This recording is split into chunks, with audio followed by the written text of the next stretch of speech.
سلام درود دوستان ارجمند. این بار یک پیام خوشی برایتان داریم.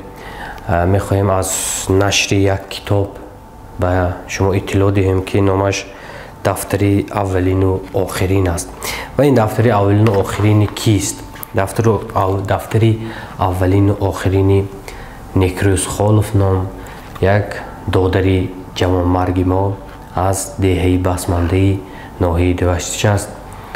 و شاید شما هم شنیده باشید که سال 2015 ماه اکتبر سر و صدا شده بود در دوشنبه که یک جوانی رو قطار پخش میکند و همون جوان عجیب است که شاعر بود است. ما تازه فهمیدیم توسط عمکشون، توسط پیوند جگربندشون، طبیبی بسیار حاذق قابل جان قابلوف روزی بعد با ما تماس شده گفتن که یک سیاه‌نویسی دارم از نیکروز، یادش بخیر، چی میشود که شما رو مرتب کنید، به تنظیم درارید، به یک بار تحریر کنید و یک کتابش را چاپ کنید. و کتابش کتاب هم اولین است و هم آخرین است.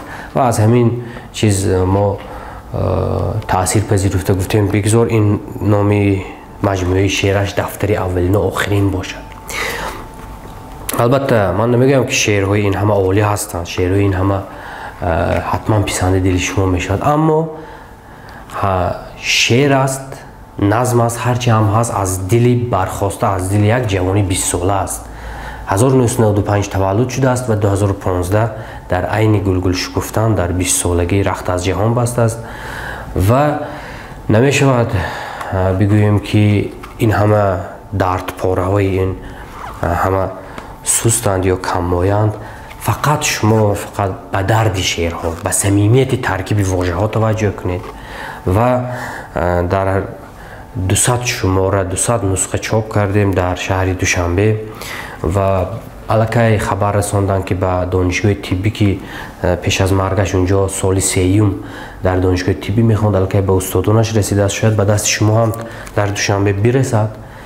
و خواهش میکنم تنها و تنها از شما، از من، از هر کسی که این کتاب به دستش میرسد یک یادی خیر کردن از این دادر و یک دعا است. به قول بیدلی بزرگوار جز دعا دیگر چی آید از من و سامان من. تنها دعاست که ثوابش به این دادر میرسد و اگر شعرش رو خواندید و رقص دید باز هم به شادمانی روحش سبب میشوید.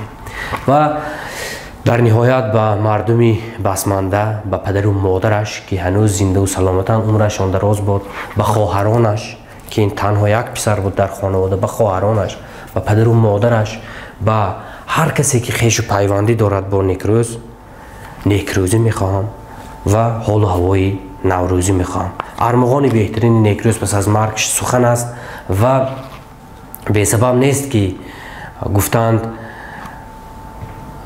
بزرگان فرمودند که بهترین گوهر گنجینه هستی سخن است. گر سخن جان نبود مرده چرا خاموش است. جان نیکروز هرچند بلامکان رفت و حق پیوست، اما جانش یک جان دیگرش که سخن است در همین کتاب است، دفتری اولین و آخرین.